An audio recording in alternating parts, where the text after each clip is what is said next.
নমস্কার বন্ধুরা, শিউলি রান্নাঘরে আপনাদের সকলকে স্বাগত। আমি শিউলি আজ আবার একটি নতুন রেসিপি নিয়ে আপনাদের কাছে চলে এলাম। আজ আমি বেগুন ভাপা বানাবো। তো একবার হলো এইভাবে বেগুন ভাপা বানিয়ে দেখবেন। এটা সম্পূর্ণ নিরামিষ একটা রেসিপি। বেগুন দিয়ে কি রেসিপি বানাবেন যদি খুঁজে না পান, একবার এরকমভাবে বেগুন ভাপা বানাবেন। আশা করছি ভালো লাগবে, ভাতের সাথে তো দুর্দান্ত লাগবে এই রেসিপিটা। ভিডিওটা স্কিপ না করে দেখতে থাকুন। আমি প্রথমে এখানে দুটো বেগুন নিয়েছি, আর বেগুনগুলো দেখতে পাচ্ছেন ছোট ছোট বেগুন। আর বেগুন ভাপাতে এরকম ছোট ছোট সাইজের বেগুন হলে ভালো হয়, আর বেগুনটা খুব বেশি বীজ যেন না হয় সেদিকে খেয়াল রাখবেন। বেগুনগুলো আমি কেটে নিয়েছি ভালোভাবে ধুয়ে, আর একটু লবণ একটু হলুদ দিয়ে নিলাম। ভালোভাবে হাত দিয়ে মাখিয়ে দেব। খুব বেশি এখানে লবণ হলুদ মাখানোর প্রয়োজন নেই। আর একটা বেগুন একদম ছোট ছিল, তার জন্য তো 2 টুকরো করেছি, আর একটা বেগুন 4 টুকরো করেছি। মাখিয়ে রেখে দিলাম। এবার একটা ফ্রাই প্যান নিয়ে আমি সরষের তেল দিয়ে নিলাম, আর বেগুনগুলো ভেজে নেব। তেলটা ভালো করে গরম করে এর মধ্যে বেগুনগুলো দিয়ে নেব। তো একবারে সবগুলোই দিয়ে আমি দু পিঠটা একটু লাল লাল কালার করে, যেমন বেগুন ভাজা হয় ঠিক সেরকমভাবে ভেজে নেব। আর এখানে সরষের তেলেই ব্যবহার করবেন, তাহলে টেস্টটা খুব সুন্দর আসবে। এখানে একটা পেস্ট বানিয়ে নেব। পোস্ত নিয়েছি 1 চামচ, আর সাদা সরষে 1.5 চামচ, আর 1/2 চামচ কালো সরষে। ওগুলো স্মুথ পেস্ট বানিয়ে নেব।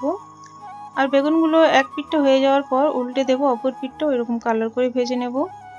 দু পিঠটা খুব সুন্দর কালার চলে আসবে।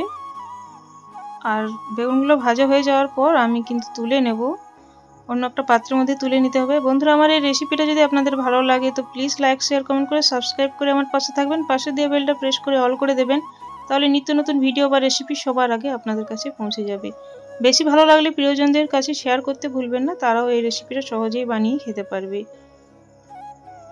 সবগুলো তুলে নিলাম আমি অন্য পাত্রের মধ্যে। যেহেতু ভাপা বানাবো তার জন্য একটা টিফিন বক্স নিয়েছি, একটা স্টিলের এরকম টিফিন বক্স নেবেন। বেগুন যেমন থাকবে সেই হিসাবে টিফিন বক্সটা ছোট বড় নিয়ে নিতে পারেন। প্রথমে পেস্টটা দিয়ে নিলাম, আর একটু জারটা ধুয়ে একটু জল দিয়ে নিলাম। খুব বেশি জল দেবেন না। এবার এই পেস্টের মধ্যে আমি সামান্য হলুদ গুঁড়ো, একটু লবণ দেব, আর একটু চিনি দেব। লবণটা বুঝে দিতে হবে, কারণ বেগুনের মধ্যে লবণ দেওয়া আছে। আর সরষে পেস্টের সময় একটু লবণ দিয়েছিলাম। সামান্য কাশ্মীরি লঙ্কা গুঁড়ো, আর এখানে 2 চামচ আমি টক দই দিয়ে নিচ্ছি। দইটা ফেটিয়ে 2 চামচ দিয়ে নিলে এখানে স্বাদটা খুব সুন্দর আসবে। আর 1 চামচ আমি এখানে তেল দিয়ে ভালোভাবে মিশিয়ে নেব। পরেও আমি তেল দেব, তার জন্য এখানে আমি 1 চামচ তেল দিলাম।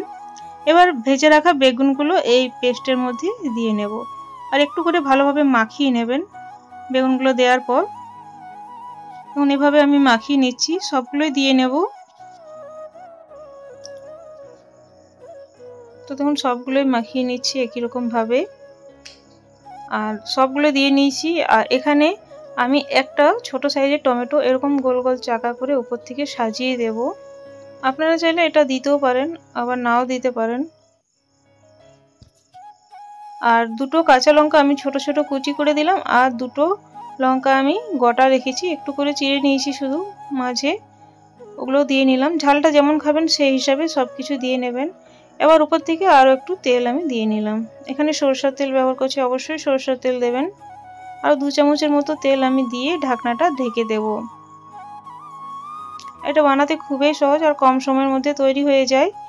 এখানে আমি একটা কড়াইয়ের মধ্যে জল নিয়ে নিয়েছি, মোটামুটি 1.5 গ্লাসের মতো। আর টিফিনের অর্ধেকের নিচে যেমন জলটা হয় সেদিকে খেয়াল রাখবেন। এবার ঢেকে দেব। প্রথমে আঁচটা একটু হাই করে জলটা ফুটিয়ে নেব, তারপর মিডিয়াম আঁচে মোটামুটি 14 থেকে 15 মিনিট আমি ভাপিয়ে নেব। এবার ঢাকনাটা খুলে গ্যাসটা অফ করে নেব। 14 থেকে 15 মিনিট পর আমি এটা গ্যাসটা অফ করে তারপর ঠান্ডা করে আমি ঢাকনাটা খুলে দেখাচ্ছি। দেখুন কি দুর্দান্ত হয়েছে কালারটা, খেতেও কিন্তু খুব সুন্দর হয়েছিল। দেখুন দেখেই বুঝতে পারছেন কত সুন্দর কালারটা এসেছে, আর গ্রেভিটাও খুব সুন্দর হয়েছিল। আপনারা অবশ্যই বানাবেন আর কমেন্টে আমাকে জানাতে ভুলবেন না। আজ তাহলে আসছি বন্ধুরা, পরে একটি নতুন ভিডিও বা রেসিপি নিয়ে আপনাদের সাথে আবার দেখা হবে। ধন্যবাদ ধৈর্য ধরে আমার এই ভিডিওটা দেখার জন্য। Thanks for watching.